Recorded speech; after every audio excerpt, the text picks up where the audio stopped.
अस्सलामुअलैकुम, लिल्हानी and मामाज़ kitchen में आप लोगों को वेलकम करते हैं। आज की रेसिपी बहुत आसान है। जैसे कि आप लोग जानते हैं कि हमारे चैनल पे आपको हमेशा आसान और झटपट रेसिपीज़ मिलती हैं। आलू अंडे की रेसिपी ऐसी जिसमें शोरबे में प्याज खड़े नज़र नहीं आएंगे। चलिए स्टार्ट करते हैं। चैनल पर न्यू है तो please subscribe my channel. Video अच्छी लगे तो लाइक करिएगा। सबसे पहले हमने अंडे उबालने के लिए रख दिए हैं।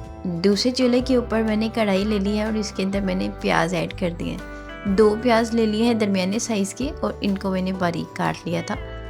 ऐड करके इसके साथ ही मैंने टमाटर ले लिए हैं 2 छोटे या दरमियाने साइज़ के हों और उसके ऊपर से मैंने छिलका उतार के इनको भी ऐड कर दिया है। अब हमने ले लिए हैं आलू मेरे पास गोला आलू जिसे कहते हैं, हमारे यहाँ इसे गोला आलू कहा जाता है। यानी कि बिल्कुल गोल आलू होते हैं, छोटे छोटे से। इसके अंदर मैंने फोक या फिर आप छुरी या किसी भी किस्म की कोई गोल सी तार है तो उसके ज़रिए से आपने सुराख कर लेने हैं ताकि अंदर तक इनका रस जाए और इसके साथ ही अंदर तक ये पक जाए। इसके साथ ही हम ऐड कर देते हैं नमक 1 टीस्पून है, रेड चिली पाउडर है हाफ़ टी स्पून ही मेरे पास रेड चिली फ्लेक्स हैं और इसके साथ ही हल्दी डाल दीजिए 2 से 3 पिंचेस और इसके अंदर हम डाल देंगे 1 टेबलस्पून भर के ज़ीरा मैंने यहाँ पर साबुत लिया है और इसके साथ ही मैंने इसके अंदर ऐड कर दी है काली मिर्च तकरीबन हाफ़ टी स्पून के करीब और पानी ऐड कर दीजिए 1.5 गिलास। साथ ही आप घी या ऑयल ले लीजिए। अगर आपके घर में ऑयल मौजूद है तो ऑयल डाल सकते हैं। हम लोग घी यूज़ करते हैं तो हमने घी इस्तेमाल किया है। एक तो इससे जायका बड़ा मज़े का आता है, दूसरा हमारे घर में घी को पसंद किया जाता है। तो लीजिए जी, यहाँ पर तकरीबन मैंने घी ऐड कर लिया है 1 कप के करीब और इसको आप पकने के लिए रख दीजिए।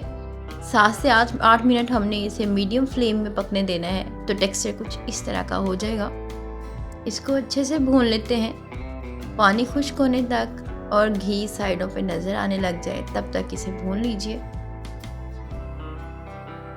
2 से 3 मिनट के अंदर अंदर पानी खुश्क हो जाएगा। अब इस लेवल पे मैंने तकरीबन अपनी जो फ्लेम था वो हाई किया हुआ था और ताकि पानी खुश्क हो जाए, क्योंकि आलू हमारे गल चुके हैं और हमारा सारा मसाला भी नरम हो चुका है।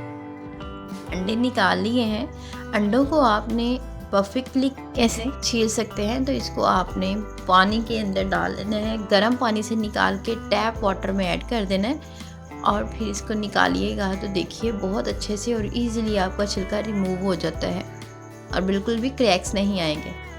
इनको हम अलग कर लेते हैं।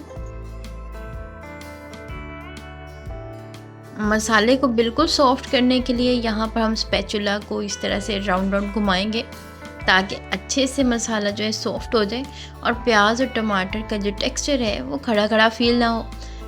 सिर्फ 2 मिनट की मेहनत के बाद यहाँ पर देखिए सॉफ्ट हो चुका है हमारा मसाला और यहाँ अच्छे से जो है प्याज और टमाटर ये बिल्कुल घुल मिल गए हैं। तो अब हम क्या करते हैं, अब इसको सिर्फ 1 से 2 सेकंड के लिए फिर से भून लेंगे और इसके अंदर हरी और रेड मिर्चें मैंने काट के इसको अंदर ऐड कर दिया और साथ ही मैंने अंडों को भी ऐड कर दिया। जो अच्छी टेक्निक होती है किसी भी सालन को पकाने की वो उसकी भुनाई में आती है। जितना ज़्यादा आप अच्छे से किसी चीज़ को भूनेंगे उतना ही ज़्यादा टेक्सचर जो है निकल के बाहर आएगा। तो इसका जायका लाने के लिए इसको हम भून लेते हैं 1 से 2 मिनट के लिए।